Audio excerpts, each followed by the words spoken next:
নমস্কার সম্মানিত দর্শকবৃন্দ, বর্তমানে আপনারা জানেন যে যাদের বাড়িতে এলপিজি গ্যাস সিলিন্ডার রয়েছে তাদেরকে কেওয়াইসি করতে হচ্ছে, সেটা উজ্জ্বলা হোক বা নর্মাল গ্যাস ইউজার হোক, সবাইকেই। তো তার জন্য আমাদেরকে লাইনে দাঁড়াতে হচ্ছে, অনেক সমস্যার সম্মুখীন হতে হচ্ছে, অনলাইনেও আবার হচ্ছে না, অনলাইনে করলেও আবার আমাদেরকে গ্যাস অফিসে লাইন দিয়ে করতে হচ্ছে। তো সেই ঝামেলার দিন এবার শেষ। এবার আপনারা খুব সহজেই কোনো রকম লাইনে না দাঁড়িয়েই গ্যাসের কেওয়াইসি করতে পারবেন। সে ব্যাপারে কি আপডেট বিস্তারিত জানুন আজকের এই ভিডিও থেকে। ভিডিও ভালো লাগলে অবশ্যই লাইক করবেন, ইউটিউব থেকে দেখলে চ্যানেলটা সাবস্ক্রাইব করবেন, আর যারা ফেসবুক থেকে দেখছেন পেজটি ফলো করতে ভুলবেন না। দেখুন, এই সংক্রান্ত প্রতিবেদনে বলেছে, ভর্তুকি পান এমন রান্নার গ্যাসের গ্রাহকের আধারের তথ্য যাচাইয়ের জন্য বায়োমেট্রিক তথ্য সংগ্রহের নির্দেশ দিয়েছে কেন্দ্র।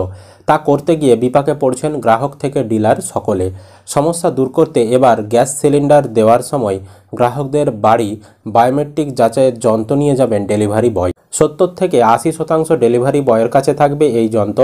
এর ফলে বায়োমেট্রিক যাচাইয়ের জন্য গ্রাহকদের আর দীর্ঘ লাইনে দাঁড়াতে হবে না, ডিলারদেরও চাপ কমবে।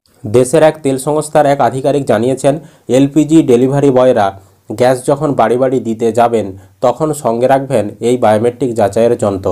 ওই আধিকারিক আরও জানিয়েছেন, বায়োমেট্রিক যাচাইয়ের পর ভর্তুকি তুলে নেওয়া হবে বা গ্যাসের সংযোগ বিচ্ছিন্ন করা হবে বলে কোনো তথ্য নেই। রান্নার গ্যাসের ভর্তুকি পাওয়ার জন্য যে আধার কার্ড ব্যবহার করা হয় শুধুমাত্র তা যাচাই করা হবে। গ্রাহকের এ বিষয়ে সহযোগিতা করার অনুরোধ করা হচ্ছে, তারা যাতে বায়োমেট্রিক যাচাই করে নেন। এর আগে তেল সংস্থাগুলি দাবি করেছিল 31শে ডিসেম্বরের মধ্যে এই বায়োমেট্রিক সংগ্রহের কাজ শেষ করতে হবে। যদিও তেল সংস্থার ওই আধিকারিক এরকম কোনো কথা মানতে চাননি। তিনি জানিয়েছেন, গ্রাহকদের এই বায়োমেট্রিক সংগ্রহের কাজ শেষ করার কোনো সময়সীমা নেই, তবে অবশ্যই সময়ের মধ্যে এই কাজ শেষ করতে হবে। প্রধানমন্ত্রী উজ্জ্বলা যোজনার আওতায় সুবিধাভোগীরা যাতে সুবিধা পান সেটা দেখাই উদ্দেশ্য। কেন্দ্র এই বায়োমেট্রিক সংগ্রহের নির্দেশ দেওয়ার পর সমস্যায় পড়েছেন গ্রাহকেরা। দীর্ঘ সময় গ্যাসের দোকানে গিয়ে লাইনে দাঁড়াতে হচ্ছে তাদের। প্রবীণ গ্রাহকেরা সবথেকে বেশি সমস্যায় পড়ছেন, পাশাপাশি সমস্যায় পড়ছেন বিক্রেতারাও। তাদের একাংশের দাবি, তেল সংস্থাগুলির সার্ভারে একসঙ্গে বিপুল চাপ পড়ায় প্রক্রিয়া সম্পূর্ণ করতে অনেক ক্ষেত্রেই সময় লাগছে। তার উপরে অধৈর্য এবং হয়রান গ্রাহকের ক্ষোভের মুখেও পড়ছেন তারা। বাড়ি বাড়ি গিয়ে বায়োমেট্রিক অর্থাৎ আঙুলের ছাপ, চোখের মণি সংগ্রহের বিষয়ে কিছু সমস্যা হতে পারে বলে মনে করছেন ডিলারের একাংশ। তাদের মতে, বায়োমেট্রিক সংগ্রহের বিষয়টি বেশিরভাগ ডেলিভারি বয়ের কাছে অজানা। সেক্ষেত্রে তাদের প্রশিক্ষণ দিতে হবে, নতুন যন্ত্রও কিনতে হবে, সেক্ষেত্রে খরচ বৃদ্ধি পাচ্ছে। অল্প কয়েকদিনের মধ্যে এত গ্রাহকের তথ্য কিভাবে যাচাই করা হবে তা নিয়ে সন্দেহ প্রকাশ করেছেন ডিস্ট্রিবিউশন সংস্থার আধিকারিকরা। তাদের বক্তব্য, শহরে অনেক বিক্রেতায় মাথাপিছু গ্রাহক সংখ্যা 30 থেকে 35,000, গ্রামে অন্তত 10 থেকে 15,000।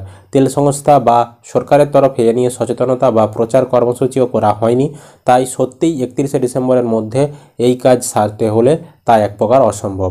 যদিও তেল সংস্থার এক আধিকারিক তিনি কিন্তু বলেছেন কোনো লাস্ট ডেট নেই এখন, যে ওই 31শে ডিসেম্বরের মধ্যেই করতে হবে। তো আমারও সেরকম মনে হচ্ছে 31শে ডিসেম্বরের মধ্যে এত সংখ্যক গ্যাস গ্রাহকের করা যাবে না, এই ডেটটা বাড়বে। তো সেই নিয়ে চিন্তার কিছু নেই। আরেকটা বিষয়, বর্তমানে যদি আপনারা করতে চান সেক্ষেত্রে লাইন দিয়ে করতে হচ্ছে। তো আপনারা লাইন দিয়ে যদি না করতে চান তাহলে ডেলিভারি বয় আসবে, এসে যখন ধরুন আপনি গ্যাস নেবেন তারা সঙ্গে করে বায়োমেট্রিক মেশিন নিয়ে আসবে। সেই বায়োমেট্রিক মেশিনের মাধ্যমে আপনি কিন্তু যখন আপনার গ্যাসটা নেবেন তখন কিন্তু আপনি কেওয়াইসি করে নিতে পারবেন। তাহলে আপনাকে আর অফিসে গিয়ে লাইন দিয়ে কেওয়াইসি করাতে হবে না। আর অনলাইনে কেওয়াইসির বিষয়টা এখনও কিন্তু সব গ্যাস সংস্থা চালু করেনি, বা সেই বিষয়টা ঠিকঠাক কাজও করছে না। আপনি অনলাইনে যতই করুন, অনলাইনে তো আর আপনি ফিঙ্গারপ্রিন্টটা আপডেট করাতে পারছেন না। তো সেক্ষেত্রে কিন্তু অনেক সময় অনলাইনে কেওয়াইসি করার পরেও কিন্তু আবার অফিসে গিয়ে কেওয়াইসি করতে হচ্ছে। তাই আপনাদেরকে বলবো, যতটা পারবেন চেষ্টা করবেন অফিসে গিয়ে বা ওই বায়োমেট্রিক যন্ত্রে, ডেলিভারি বয় যে যন্ত্র নিয়ে আসবে সেই যন্ত্রে আঙুলের ছাপ দিয়ে কেওয়াইসি করার। আশা করি আপনারা বিষয়টা বুঝতে পেরেছেন। যদি ভিডিও ভালো লেগে থাকে অবশ্যই লাইক করবেন, ইউটিউব থেকে দেখলে চ্যানেলটাকে সাবস্ক্রাইব করবেন, আর যারা ফেসবুক থেকে দেখছেন পেজটি ফলো করতে ভুলবেন না।